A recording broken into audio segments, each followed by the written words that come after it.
बिटिआरनि सदर सहर क'क्राझारनि दिमोलगावआव थानाय क'क्राझार प्लेनेटरियाम एन्ड साइन्स सेन्टाराव सानथामनि हाबाफारिजों स्काल्पचार एबा महर दानख'नाय मावबादाया दिनै जोबबाय। बिटिआर सोरखारनि मददजों मिउजियाम आरो आर्किअल'जि बिफाननि बानजायनायाव जानाय सानथामनि बे मावबादायाव क'क्राझार जिल्ला सिंनि गुबुन गुबुन फरायसालिनि थाखो 9 आरो 10 नि सा 40निबो बांसिन फरायसा फरायसुलिफोरा बाहागो लादोंमोन। मख'नो गोनां बाथ्रानि स्काल्पचार एबा महर दानख'नाय मावबादायाव बाहागो लानाय साफ्रोम फरायसा फरायसुलिफोरनो दिनै फोरमान बिलाइ होनाय जायो। जोबथा साननि हाबाफारियाव मिउजियाम आरो आर्किअल'जि बिफाननि CHD सुप्रिया ब्रह्मआ बाहागो लानानै महर दानख'नाय मावबादायाव बाहागो लानाय साफ्रोमबो फरायसाफोरखौ साबायखर बावनायजों लोगोसे बेसेन गोसा बिबुंथि लाखियो। गुबुन फारसेथिं सानथामनि हाबाफारिजों स्काल्पचार एबा महर दानख'नाय मावबादायाव बाहागो लानाय फोरोंगिरि आरो फरायसाफोरा गावसोरनि मोन्दांथिखौ खौरां बिजोङाव ओरैबायदि फोरमायो।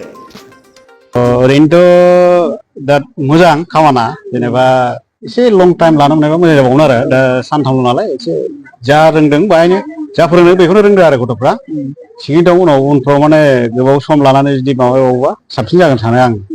दा बे सानथामाव बेसेबां इनपुट मोनदों उन्दैफोरखौ? मथा मथि एसे आइडिया हाब्बाय आरो बिसिनाव बोरै दाननांगौ बोरै मानांगौ माखासे मिथिबाय आरो कुनुदिन मानसियावथ' जेनेबा दांफेरखाया बिदिखौ थेवबाबो एसेबाबो नलेज मोनबाय आरो बिसोर दा स्काल्पचार मा जिनिस बिसोरो बेखौ सोलोंनो थाखायहाय माबाफोर सुबिदा जोंनि गेजेराव दङ नामा? बेखौ सोलोंनो थाखायथ' जेनेबा फरायग्रोनांगोन बिसोर स्काल्पचार डिपार्टमेन्ट जेनेबा आर्ट कलेजाव फरायग्रोनांगोन जेनेबा हायार सेकेन्डारि पास जानाय लोगो लोगो बिसोरो एडमिसन खालामनानै गाव गाव डिपार्टमेन्ट हिसाबै लानो हागोन आरो साबजेक्ट हिसाबै उनावहाय। दा बे स्काल्पचार दाननायनि गेजेरजों माबायदि जानो हायो होननानै जों फैबाय थानाय जोङो स्काल्पचारथ' ओरैनोथ' फरायनाथ' आजिखालि साख्रि मोनजोबा साफ्रोमबो मानसिया दा बे बुस्थुजोंनो माबा मोनसे इमप्रुभ जानो हायोबा माबा मोनसे प्रफिट फैगोन आरो उनफ्राव निजा लाइन लानानै माबा खालामनो हागोन आरो इनकाम खालामनो हागोन आरो उनफ्राव। साबेसे स्टुडेन्टखौ फोरोंनाय जादों?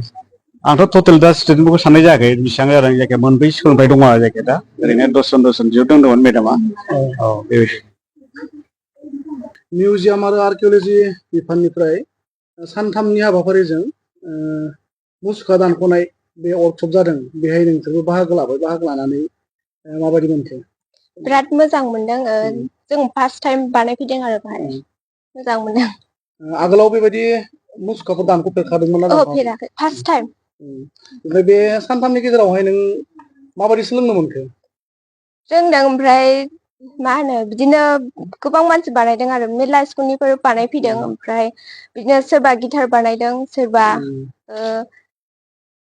ना बानायदों ओमफ्राय सोरबा बुहुम बानायदों ओमफ्राय बिराद मोजां मोनदों आरो फार्स्ट टाइम बानायफैदों मोजां मोनदों।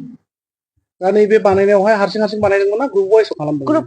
ग्रुप बानायदोंमोन। नोंसोरनि ग्रुपनिफ्राय जोंनि ग्रुपनिफ्राय साब्रै बानायदों। साब्रैजों नोंसोर मा बानायदोंमोन? जों बुहुम बानायदोंमोन। बबे स्कुलनिफ्राय? जोङो थिथागुरि हाइ स्कुलनिफ्राय फैदों। वर्कशपआवहाय नोंबो बाहागो लाफैबाय मा फोरमायगोन दा? बिराद मोजां मोनदों बाहागो लाफैनो मोननानै। मा मा दाननो सोलोंखो? बेवहाय जों नाव बानायदों बयबो मेरला जिनिस बानायदों बिदिनो सोरबा बाथ' बानायदों सोरबा सिखिरि सोरबा बिदिनो बिजाब बानायदों बुहुम मेरला बानायदों बिदिनो। आर्किअल'जि बिफाननिफ्राय सानथामनि हाबाफारिजों मुसुखा दानख'नाय वर्कशप जादों बेहाय नोंथांखौ बाहागो लाफैबाय बाहागो लाफैनानै माबायदि सोलोंनो मोनखो? सोलोंनो मोननानै बिराद मोजां मोनदों आरो गोसोखौ गोजोननाय मोनदों। माबे स्कुलनिफ्राय? सिम्बोरगाव higher secondary school.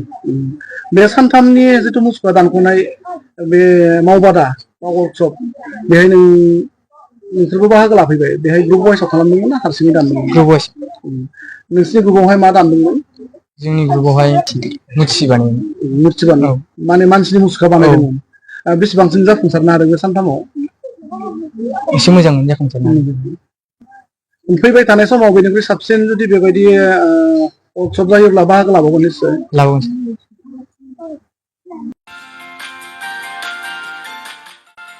Higher secondary उथ्रिनाय फरायसाफोरनि थाखाय गोजोनथाव खौरां। BA सेथि सेमिस्टारनि थाखाय गबिन्द बसुमतारी कलेजाव मुं थिसननाया सोलिगासिनो।